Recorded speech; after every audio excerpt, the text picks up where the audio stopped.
Hey y'all, I'm Elisa, the Scrappy Wife behind ScrappyWife.com, and today I'm really excited to be participating in day 24 of the 25 days of planner tips. So for the past 23 days and for a couple more days after this, there have been some awesome tips shared in our planner community about how to overcome planner funk and a planner rut. And so today I'm going to talk to you about my tip to share.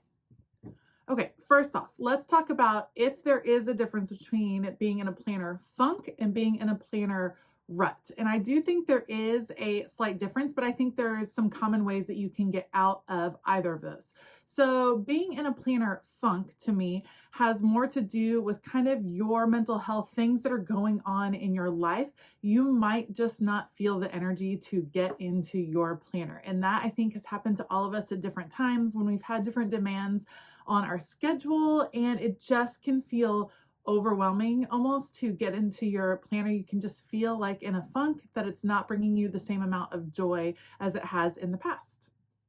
A planner rut is really common, and it is often paired together with the term planner peace. At least that's what I've heard. And I feel like people get in a planner rut when they don't feel like their planner is working for them like they need it to. They don't feel like their planner is helping them accomplish the tasks that they had set out for it to accomplish in the first place.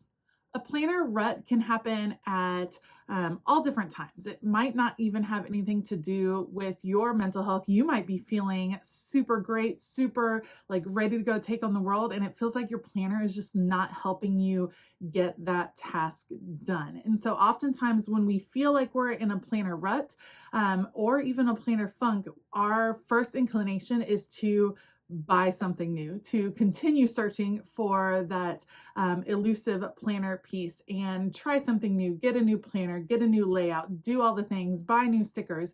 And I'm here to tell you, I don't think you have to buy something new to break out of your planner rut.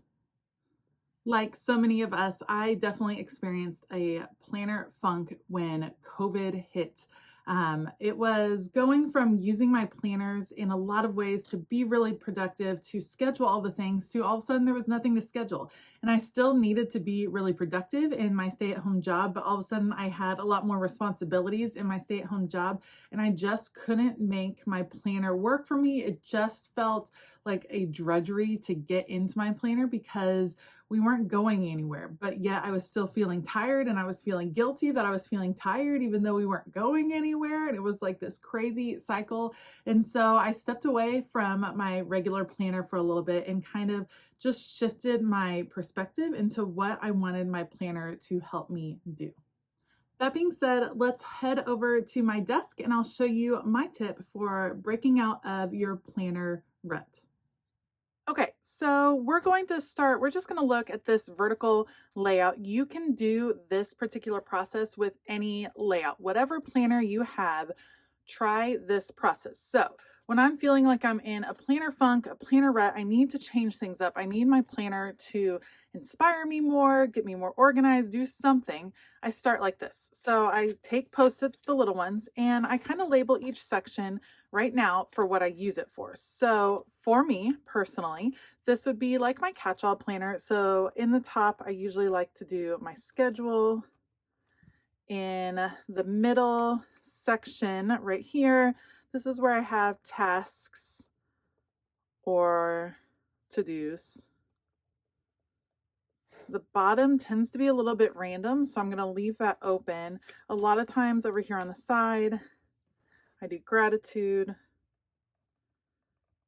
And then I will generally do any tracking things that I have over here in the corner. So that's how I would typically set up my spread schedule up here, to-dos, kind of random down here, gratitude, and tracking habits. But here's the deal. If your planner isn't working for you, why stick with this same setup? You don't have to change layouts, but you can change out how you are using your layout. So perhaps you have this going, but you're like, you know what?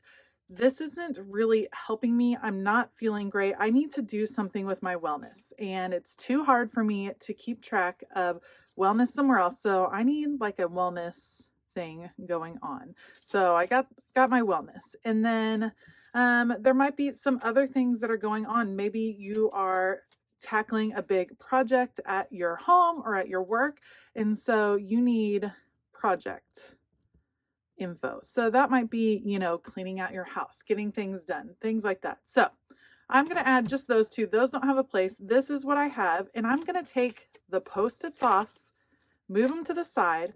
Over here, list out all the things that you are wanting to keep track of in your planner. So all the things that you need help with. So it might even break down a little bit more, maybe for schedule.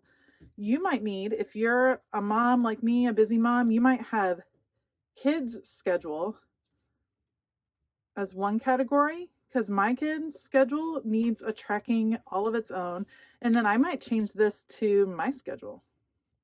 Like I might have two different categories for that. So what you can do, list out all your things on different Post-it notes and take a fresh look at your layout and see how you can rearrange it.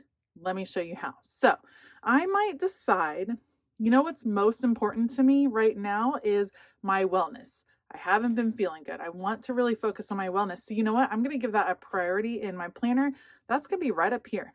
So in this first column, it's going to be all about my wellness. I might be planning meals here. I might be tracking exercise or movement. I'm going to do something all about my wellness, and it's going to be right up here.